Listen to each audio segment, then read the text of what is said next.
Okay, everyone knows that finding the perfect t-shirt can be a challenge. I've always had problems, whether it's with the fit or the quality. Luckily, the perfect t-shirt does exist, and you can find it at Skims. From cropped silhouettes to long sleeve layering tees, there is a style for everyone. And you guys know that I've been wearing Skims for a while, and I recently just tried another t-shirt of theirs. It's the best form-fitting t-shirt I have ever had. I just got the Skims soft smoothing t-shirt, and it is the most flattering t-shirt. The fabric is smooth, it's versatile. I can wear it running errands or literally dress it up for a date night. Look, I'm just here to be a witness and let everyone know that Peyton's not lying. She loves her Skim stuff. She looks good in her Skim stuff. Only I've seen it, obviously. Not my tee. I guess that's true. I guess everyone's seen her t-shirts. But she loves her Skim stuff, and I'm just an eyewitness. Shop the Skims t-shirt shop at skims.com, now available in sizes extra, extra small through 4X. If you haven't yet, be sure to let them know that we sent you. So after you place your order, select podcast in the survey and then select our show in the drop-down menu that follows. You guys, we love you so much. We love Skims. Now let's get back to the episode. You're listening to an Ono Media podcast. Hey everybody, welcome back to the podcast. This is Murder with My Husband. I'm Peyton Moreland. And I'm Garrett Moreland. And he's the husband. And I'm the husband. I'm just putting this out there right now. If I sound weird, it's because I have Invisalign in. It's my first day, and it's very uncomfortable, and I feel like I can't talk. But I'm putting that out there for everybody so you all know. Before we jump into it, a reminder, we have Patreon and Apple subscriptions. All ad-free content, bonus episodes. You get all of our live shows for free as well. Lots of stuff going on. So if you're interested, check it out. Peyton, why are you laughing at me right now? Am I talking that weird? No. Yes. It's so hard to talk in these. No, it's really not bad. Okay. It's really not bad. It really is hard to talk in these, though. Okay, do you have your 10 seconds? My 10 seconds, I want to make it short because honestly, it's hard to talk and it kind of hurts. I got Invisalign today. You already said that. I know I already said that, but I don't really have anything else. You can't do that. And also, I know it just sounds a little complaining, so whatever. But I'm really hungry right now, too. And we're going to eat right after we record this. And so I'm pretty excited about it. We're going to eat some Mexican food. I'm going to tell everyone what I'm going to get. And if it makes you hungry, I'm going to get tuna ceviche. And then I'm probably going to get chicken fajitas or a steak and lobster. Very opposite end of the spectrum, I know. But I'll decide when I get there. Some chips and salsa, maybe some guacamole, a water. And yeah, that's what I'm getting. So hopefully it's making everyone a little bit hungry. And on top of that note, let's hop into a true crime episode. And on top of that note, that doesn't even make sense, Gary. I don't know why. Isn't that a thing? No, you would say, and on that note, or and on top of that, you would say on top of that note. No, I'm pretty sure on top of that note is a thing. No, it's not. I'm going to look it up. It's kind of mean that you got to tell your order and I didn't get to tell mine. Would you like to tell your order? I'm just saying, you never asked me. Well, you have your 10 seconds in binge or in Into the Dark, you know? Yeah, but you don't get to hear those. Oh my gosh. I want to hear your order. I forgot. Let's hear it. Okay, fine. Okay. I will go. You don't have to beg me. Geez. Okay, go. I get 2 shredded beef enchiladas, flour tortilla, green sauce, rice and beans. Oh, nice, babe. Thanks. Welcome. Our sources for this episode are Federal Way Mirror, Fox 12 Oregon, the Seattle Times, NBC King 5, BBC, Kent Reporter, Mercury News, New York Times, Westside Seattle, and Fox 13 Seattle. Trigger warning, this episode does include discussions of murder and the dismemberment of a body, so please listen with care. Okay, I've talked in the past about, honestly, my complicated relationship with social media, just spending too much time scrolling on Instagram, TikTok, Twitter, whatever it is, it can have a serious impact on your mental health. But even though we all know these sites aren't necessarily that good for us, we all just tend to keep going back to them again and again. It's so tempting to see what your friends and acquaintances are up to, whether your exes or your enemies are doing well or maybe not so well. And obviously, like the memes, I'm a meme queen, so I have to get on for the memes. But there's one thing most of us never, ever, ever expect to see on social media, and that is an active crime scene. And so we're going to be covering a case where that happened today. All right, let's hear it. I'm intrigued. So in fairness, this is obviously not what 3 Seattle teenagers meant to broadcast when they were streaming live on TikTok back on June 19th, 2020. Oh, 20. So that was like in the midst of TikTok blowing up. Yeah, TikTok blowing up. So they're live streaming, 3 teenagers in Seattle.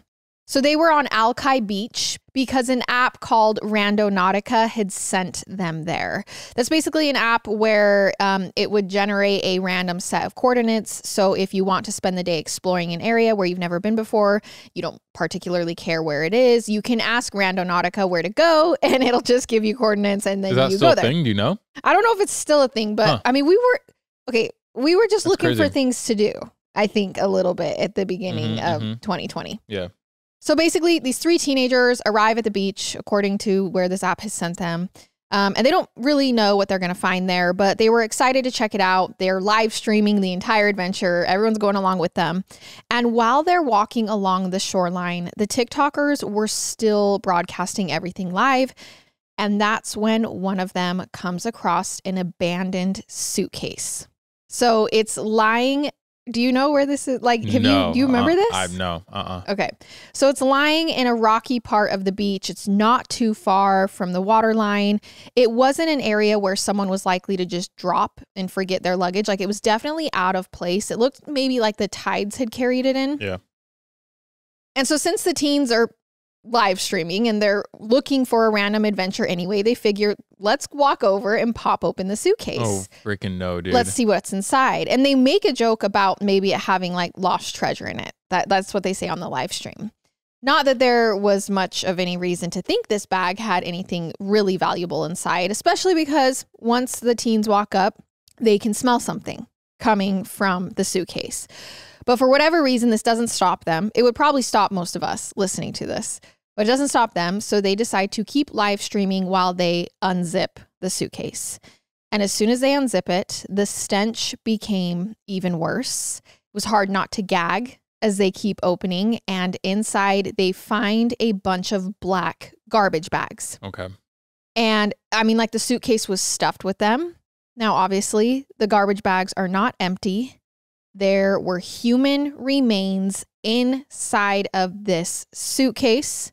And these TikTokers had literally just live streamed themselves finding a dead body. That is so insane. I don't know what I would do. So they immediately turn off the stream, which, good call. They are like, hey, we're ending the stream, and they call the police. But they couldn't take back all of the footage that they'd already live streamed. I mean, it's not like this was edited to the world. They were live. It was out there for anyone to see. And they didn't take the video down or set it to private once the recording had stopped. In fact, the video begins to go viral literally while detectives start their investigation into this crime scene. So as soon as law enforcement officers arrived at the beach, they opened the suitcase to examine it for themselves. And it was just like the TikTokers had said.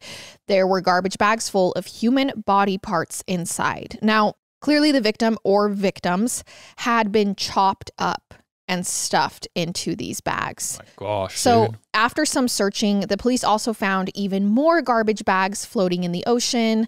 Like the ones in the suitcase, these two had human remains in them. So 3 days after the initial discovery, on June 22nd, 2020, the police found yet another suitcase. Now, this one wasn't by the beach, but it was in a river that ran by a power station. But just like that first initial discovery, this suitcase is also full of body parts. Now, eventually, the police determined that all of these bags and suitcases contained the remains of 2 different people. Okay. So 2 different dumping grounds as well.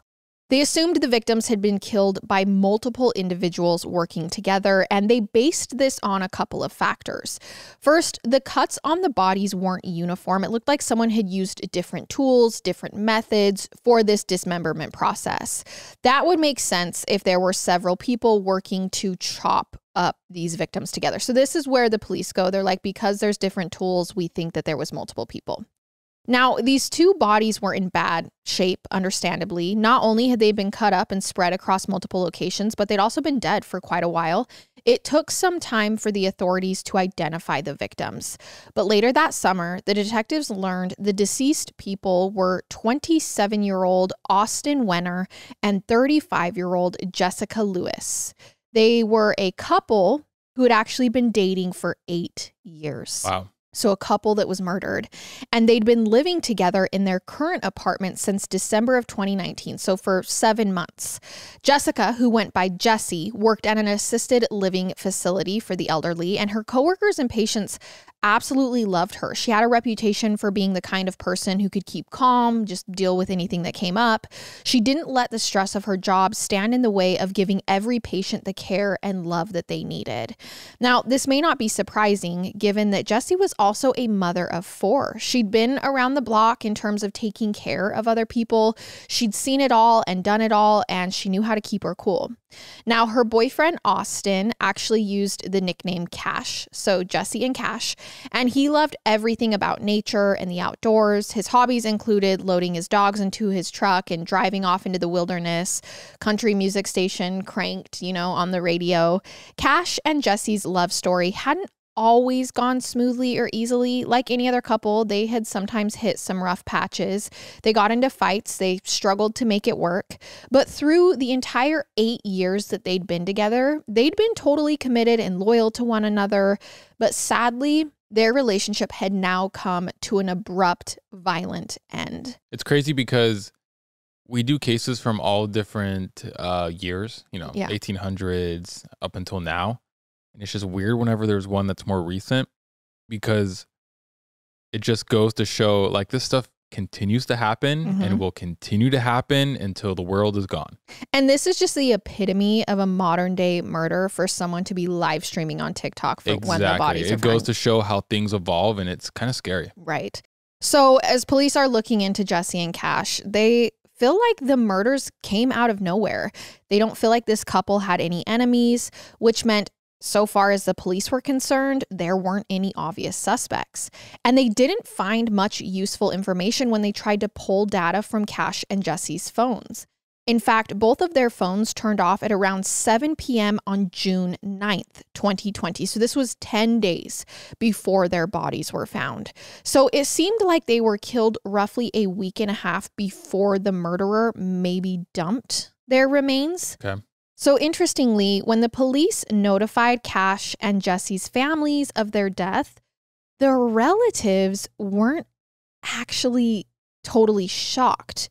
Of course, they never had imagined anyone in the world would kill these two, but they had noticed that the pair were missing even before their bodies were found. So during those 10 days, they couldn't reach them.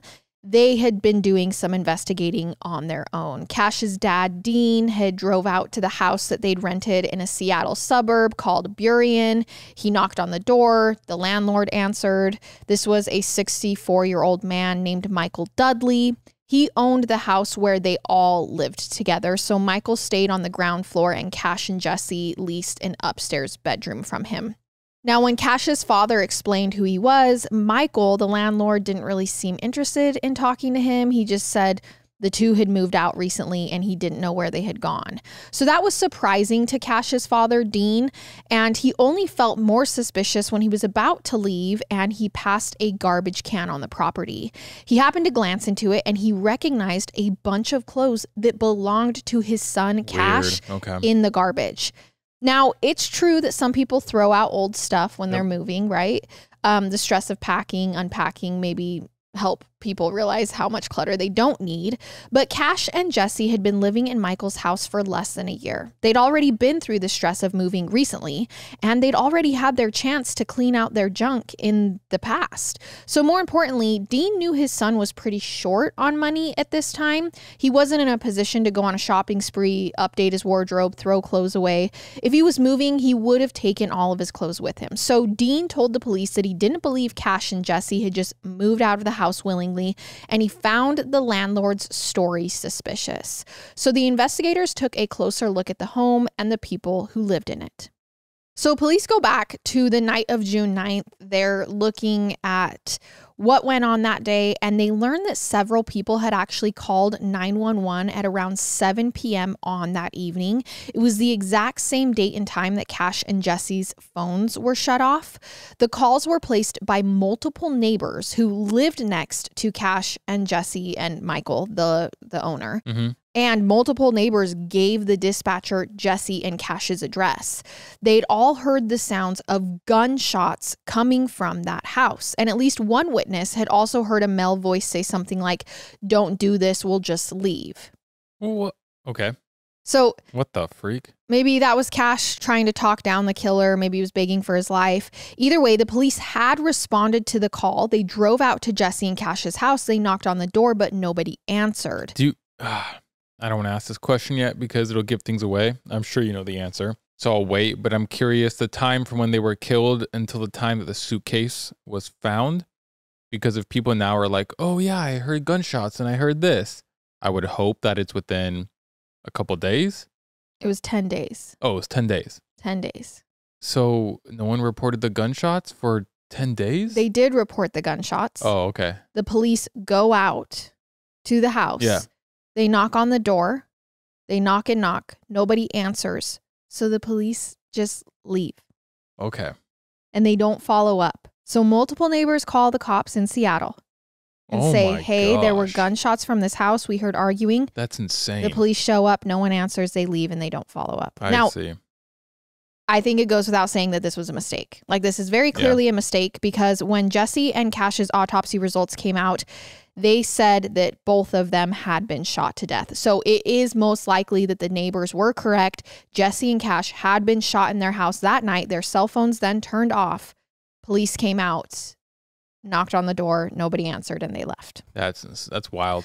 So now the homicide detectives, obviously, they get a warrant to search the home, and the landlord, Michael, was there with them while they walked through the house. And they asked him about that night. Why didn't he come to the door when the police came to investigate? And he acted like he didn't know what they were talking about. He says he didn't ever remember hearing gunshots. He says nobody came to the door that night. Maybe he was busy or distracted. Next, the officers went to the bedroom Jesse and Cash had been renting, and they discovered that there was fresh paint all over the walls. Now, at the time, they don't think much of it. It's not like the whole wall was repainted. But later on, the cops do come back and chip off this paint, and underneath, they find 2 bullet holes that had recently been filled in with spackle. And when they dug into those holes, they found 3 bullets embedded into the wall. All right. So next, they scoured the entire house for Jesse and Cash's blood, and they only found 1 small smudge, which they determined was Cash's. It was in that same bedroom, the one that he'd rented with Jesse, but it wasn't nearly the amount you'd expect if 2 people had been shot to death and then dismembered and stuffed into suitcases. I'm talking like it was a very small smear. It could have been from a cut or a nosebleed. Plus, those bullets the police found in the wall didn't have a single drop of blood on them either, which meant they didn't hit anyone. Those bullets that were in the wall didn't go through anybody. This is crazy. Now, on top of that, when cadaver dogs searched the property, they didn't alert. They didn't alert to any dead bodies having been there. So I know it sounds very weird and suspicious, but the police literally couldn't prove that anything violent had happened there. I mean, the only thing they have is the neighbors saying we heard gunshots, and now they're saying, well, maybe he just shot the gun into the wall because the bullets don't even have blood on them. This leaves them with 2 possibilities. Cash and Jesse were murdered and dismembered somewhere else. The bullets in the wall and the 911 call from the night their phones shut off were both just red herrings. Possibility number 2 was that whoever killed the couple had done a very, very thorough job of cleaning up after themselves. So, of course, if someone had scrubbed the apartment down, that would mean that they would have had to spend lots of time there. If a stranger had committed the murders, the landlord or one of the tenants would have probably noticed someone spending a lot of time cleaning the bedroom. But if the killer was someone who lived there, they could cover up the crime more easily without drawing suspicion. So the next step was for the police to talk to Cash and Jesse's landlord, Michael, plus all of the other tenants who had access to the house. From the sound of things, Michael when he gets interviewed, is not a huge fan of the couple. And their conflicts went way beyond the usual roommate disagreements. Apparently, Cash and Jesse had gotten into some kind of trouble with the law while they were living in Michael's house. And I'm not entirely clear on what those legal issues were. The sources were pretty vague, but apparently he complained to another tenant that they were stealing from him. Makes sense why he didn't want to help or be involved. Not saying that it's okay or not okay, but it makes sense why he was doing what he did. Well, either way, it was clear that Michael was unhappy about the fact that Cash and Jesse were doing illegal things from their unit. And on top of that, the two of them weren't up to date on rent. Michael had actually tried to evict them for falling so far behind, but Cash and Jesse just were refusing to leave. So Michael resented them for not paying their share while, from the sound of it, being less than ideal tenants. So this meant Michael had a motive to want Cash and Jesse dead. He wanted to get them out of the bedroom so he could get different tenants who followed the house rules and paid their rent. Too easy, too simple, no way it's him. So, of course, he had access to their room. He could have easily scrubbed it clean for days after the murders, but none of those details were proof that he'd done it. All the police had still was circumstantial evidence. That is, until they started talking to some of the other renters who lived in that same house. This includes a woman whose identity has not been made public, but she approached the investigators with a truly shocking story. So once this all comes to light, she reaches out to them. According to this woman, she'd moved into the house late on the night of June 9th, 2020.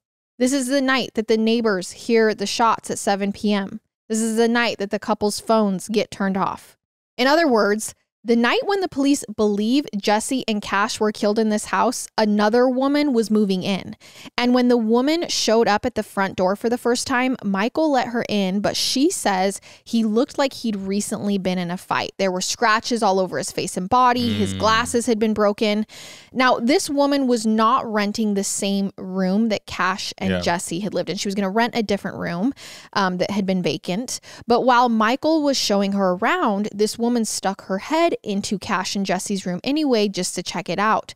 And she saw fresh bullet holes in the walls and in the furniture. Okay, I don't know. This is getting weird. So it's the same wall that was spackled over. It just seems too obvious for the landlord to do it because, of course, he's going to be the first suspect. Sorry, I cannot talk right now.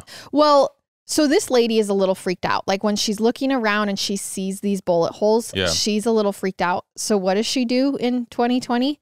She takes her phone out and she takes a picture of the bullet holes. Wow. And then when she comes into police, she shows them. And she goes, but get this, these bullet holes were not the creepiest thing I saw when I was touring this house. She says there was a huge heap of clothing on the bed in Cash and Jesse's room, and that there was a human hand sticking out of the clothing. Oh my gosh. So as you're listening, you're probably like, why didn't she run screaming out of the house? Maybe it was one of those instances where everything was just so absurd. She was like, hey, maybe someone's just like, or like there's sleeping. Like you don't think that's a dead body. Halloween decoration. There's no way that's a real hand. Right. Like she was just thinking, okay, maybe it's fake, or maybe there's just someone sleeping under those clothes. And she goes, and it just kept getting weirder because there was actually a sink in this house that was just like full of guns. So she moves in, and eventually Michael, the owner, is like, hey, can you help me get rid of these guns that are in the sink? And she tells police, she comes forward and she says, I did. Like, I helped him. I don't know why she didn't say no. I don't know if she just felt like she couldn't say no. Whatever it was, this was her last straw. Like after she helped him with this and everything she'd seen and done, she moved out. She went straight to the police to report everything that she'd seen inside the house. So this was obviously enough to confirm for the detectives that Michael most likely did this. He had motive. He wanted the tenants out so he could bring in someone who would actually pay rent. He had opportunity. He lived in the house. No one would get suspicious if a landlord was cleaning a bedroom that had recently become vacant, and he had the means. Thanks to the statement of that anonymous woman, the detectives knew that there were guns in the home at one point, especially on the night of the murder. So not to mention the fact that he threw out Cash's clothes and lied about it, saying that he'd moved out, or his odd story where he claimed he never noticed the gunshots that night when multiple neighbors did hear it. Well, between the woman's testimony, the 911 call, and the cell phone data, the detectives were able to build a decent timeline of the night of the murders. The detectives figured that Michael must have killed Cash and Jesse at around 7 p.m. He covered up their bodies with clothes and cleaned up just enough to not raise any alarm bells. He didn't have enough time to get rid of the murder weapon, so he tossed it in the sink. And then for the next 10 days or so, he spent as much time as he could scrubbing and cleaning that room to the best of his abilities. I'm going to be so surprised if it's Michael. Really? Yes. You don't feel like this is pretty open and shut? I feel like it's too open and shut. Okay. Police think that he did it until there wasn't a trace of blood left, but then he has the bodies to dispose of. So the police believed he chopped Cash and Jesse up into smaller pieces so he could fit them both into the 2 suitcases. He dumped one of them on the beach where those TikTok live streaming teens found it, and then another one ended up in the river. Interestingly, once the police saw Michael as a suspect, they pulled his cell phone data, and it showed that over the course of the entire summer of 2020, Michael only visited that beach once, and it was very late on the night of June 18th, 2020. This was the day before the remains were found. This was the last piece of evidence that they felt like they needed, and on August 19th, 2020, they arrested Michael and charged him with murder. No, I can't. It doesn't end here. I can't believe that this is the case, so let's keep going because I'm waiting for a but. So by the time Michael faced a jury, it was December of 2022, and there was a lot of room for debate about whether or not he was actually guilty. In fact, there was so much back and forth between the two sides that the trial dragged out for 2 months. The prosecutors had all the evidence I mentioned already, the cell phone data, the bullet holes in the wall, the former tenant who was going to testify against him. The defense had the utter lack of any kind of blood in this house. Even if you consider the fact that he could have scrubbed his home top to bottom in the 2.5 months that passed between the murders and his arrest, it would be difficult to scrub away every last piece of blood so that even cadaver dogs didn't find anything. And since the police never found the murder weapon, that was another piece of evidence against him that was missing. The defense lawyers tried to argue that the state was building a house of cards against Michael. It was flimsy. It could topple at any time. There was nothing tying him to the crime but circumstantial evidence. I think one of the weirdest things that I can't stop thinking about is why did he or whoever go and paint over the bullet holes? So that is the one thing that is sticking in my mind because that's crazy and it doesn't make sense. So they ask him about this, obviously, and he says the bullet holes in the wall were just from an accidental discharge. He said that one day he wasn't handling his firearm correctly and it went off. It didn't hurt anyone. Went into the wall. That was why the bullets didn't have any blood on them. And that tenant who said that she'd saw a pile of clothes with the arms sticking out, well, apparently she had a long history of lying. She'd been in trouble with the police in the past. So maybe she made up the story with all of those incriminating details because she thought she might get something out of cooperating. In fairness, there kind of were a lot of holes in her testimony. It was odd that she didn't speak up when she said she saw a dead body or when Michael supposedly asked her to get rid of a murder weapon. She only went to the police and gave a statement after she helped him basically cover this up. And it was odd that even though she supposedly did get rid of the gun from Michael, she couldn't tell police where or how. They still hadn't recovered it by the time of trial. Michael's lawyer even presented an alternate theory about who might have really killed Cash and Jesse. And I mentioned earlier that he complained that the couple apparently brought some illegal activity into the home. And according to Michael, at some point, their behavior was so bad that some unknown group of people had actually pulled a gun on them in the house. So even though Cash and Jesse escaped this encounter, Michael thought maybe those same gunmen just came back later.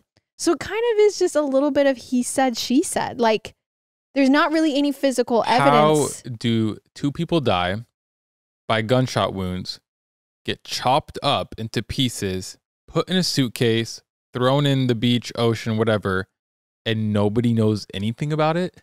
In 2020, we're not in 1910, it's 2020. I mean, it feels obvious that it's Michael, but by the time this case goes to trial, it doesn't. The evidence obvious. isn't very strong. Yeah. I mean, it seems the circumstantial evidence feels very strong, right? Like, I don't know, but then Michael comes forward and he's like, no blood. They've been in trouble. Like, people had come after them before. I just accidentally like misfired the gun. There's no blood anywhere. Those bullets don't even have blood on them.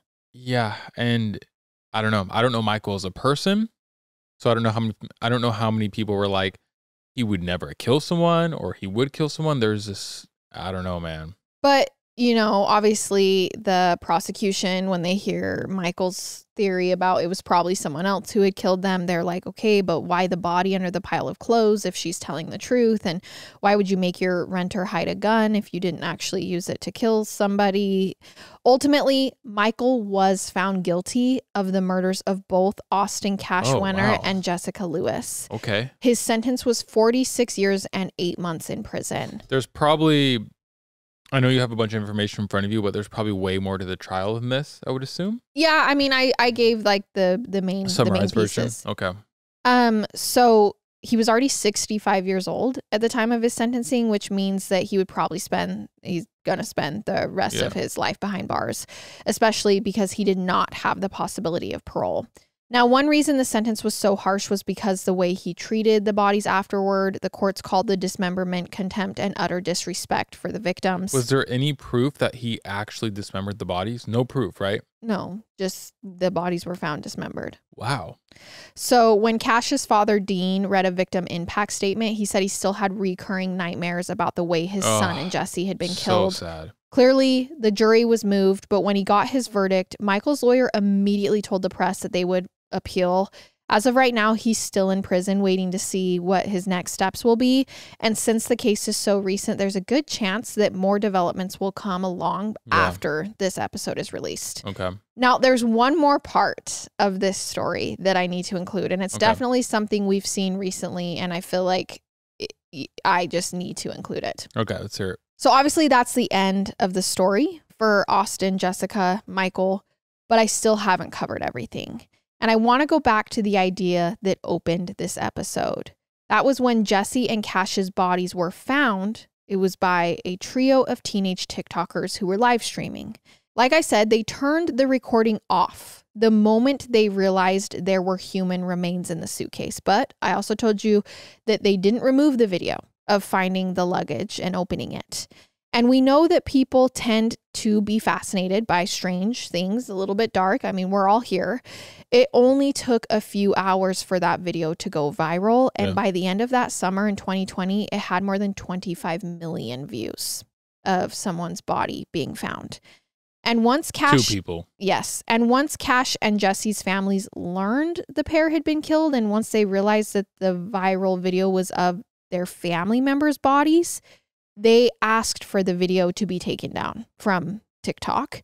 And then the teens didn't respond. And so the family escalated by reporting it to TikTok. And the app was like, hey, we're not taking it down. Like, they were just live streaming. They stumbled across it. They didn't break any community guidelines. Apparently, like, they do have policies against disturbing content, obviously, but the posters had stopped recording before any actual remains could make it on screen. So you see the bags and the kids realize what it is. But they didn't open the bags up and show. They did not show the live stream, the actual bodies. It's just the bags and then the kids saying, oh my gosh, I think we found a dead body. So the clip technically doesn't break any of the rules, and TikTok said we won't take it down. So this was very painful for Jesse and Cash's families. In an interview with CNN, Jesse's aunt talked about her mixed feelings about the whole situation, because obviously on one hand, she was glad the TikTokers found the suitcase, right? If they hadn't, it may have washed out into the ocean. Their bodies may have never been found, but maybe Jesse and Cash's case wouldn't even have been solved without these TikTokers finding this body. This is according to the family. But still, it's incredibly difficult to watch knowing that your family member is in that suitcase and it's going viral. It's a hard thing.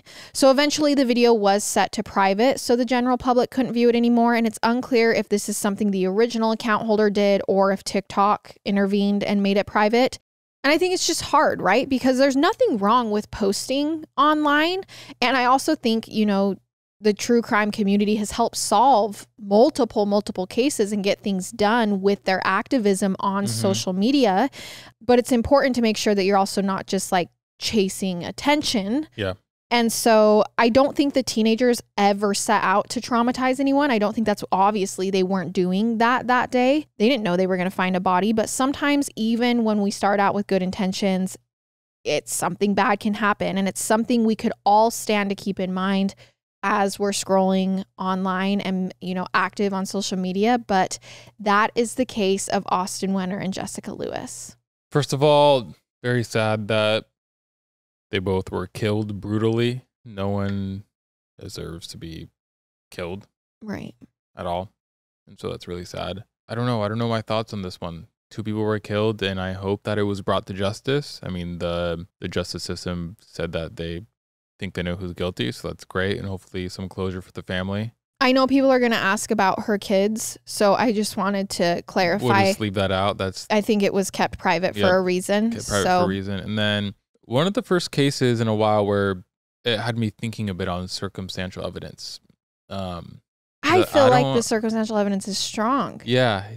I don't know. I feel like in other cases we've had that were stronger and they were found not guilty. Yeah. I don't know. Like, to me. But I'm also on the opinion of I have no emotions involved in it. Yeah. Like if I was the parents or someone, it would be way different. It would be like, that's the person, right? And so it's always different from an outside perspective. I'm sure there's stuff we don't know as well that they know. And I think mine's not even like the eyewitness, the tenant, because I know that, you know, there were some holes in her story. And we've done so many cases where people lie about seeing things. I mean, it's very, very common. Mine's more just the fact that there was clearly motive. There had clearly been issues. I think when the dad went over and found clothes in the trash can, I mean, I think it's pretty obvious that that means they were killed there. And if they were killed in that house, I don't know who else could have done it besides Michael, because who was going to be able to clean up that house for as much time as it would take for it to get that clean. No, you're right. Michael was the only one. And I just don't understand how you don't find blood.